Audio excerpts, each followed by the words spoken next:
విధులు బహిష్కరించిన న్యాయశాఖ ఉద్యోగులు జిల్లా కోర్టుకు తాళం వేసి కోర్టు ముందు డప్పు కొడుతూ ప్రత్యేక రాష్ట్ర ఆకాంక్షను వ్యక్తం చేశారు. ప్రజాస్వామ్యంతో సందడి చేశారు. ఇవాళ నుంచి విధులు హాజరు కాబోమని న్యాయశాఖ ఉద్యోగులు తెలిపారు.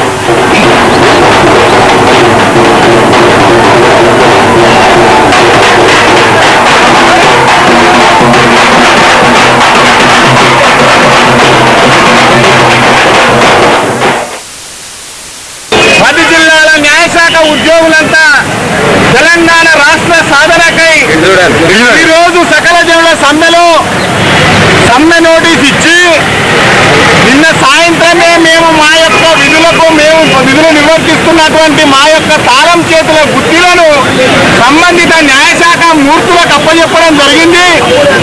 ఈ రోజు నుండి మా దగ్గర 10 తెలంగాణ న్యాయశాఖ ఉద్యోగులంతా సకల జనుల సమ్మెలో పార్టిసిపేట్ చేస్తుండ్రు.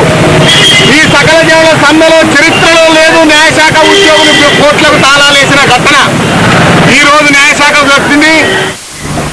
బులెటిన్లో మరో షార్ట్ బ్రేక్ తీసుకుందాం.